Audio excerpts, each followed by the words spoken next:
similar plan, but slightly different. And by the 9th century, as you said, the temples are becoming larger. The largest Buddhist temple in the world is Borobour, this extraordinary step pyramid built in a mandala shape, using Indian ideas, probably planned by a Pallava prince from Kanchipuram, called he's this extraordinary kind of Merlin character from the Pallava court. But finally, Angkor Wat. And Angkor is not only the largest Hindu temple in the world, you can probably argue that the Khmer Empire actually is the largest Hindu empire ever. It has not only the whole of Cambodia and Thailand, but Laos, Burma, a bit of Burma, Thailand. It's the whole area which is absorbed into this.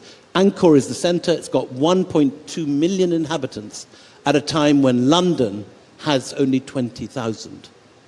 So this whole world, but what is fascinating is that if you go to it, while it's very clearly based on Indian ideas, it's somehow different.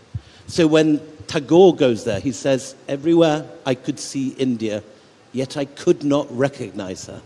This is an important point, because the fact is that one of the reasons why the ties between India and Southeast Asia, which are so deep, are not celebrated and cherished the way that they should, is because in the past, Indian historians have been guilty of trying to portray the people of these Southeast Asian nations as barbarians, as savages, who were civilized by the presence of Indian navies and merchants. And the fact is that's not true, because they haven't won those areas militarily.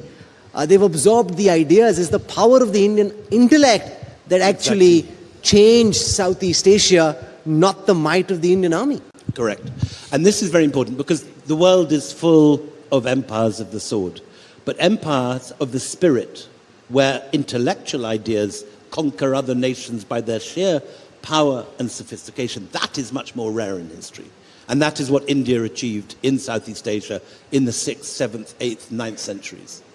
And what you find is that this whole region now uses Sanskrit as its courtly language. Stories dreamt up here in the area of the Doab and the Gangetic Plain, stories like the Mahabharata, the War of Lanka, the Ramayana, these are sculpted in the Mekong Delta, 10,000 miles east of here, in a completely different part of the world, in a local idiom, but very much telling these Indian stories. So the Indian ability to alter people's mind with storytelling, with mythology, with religion, with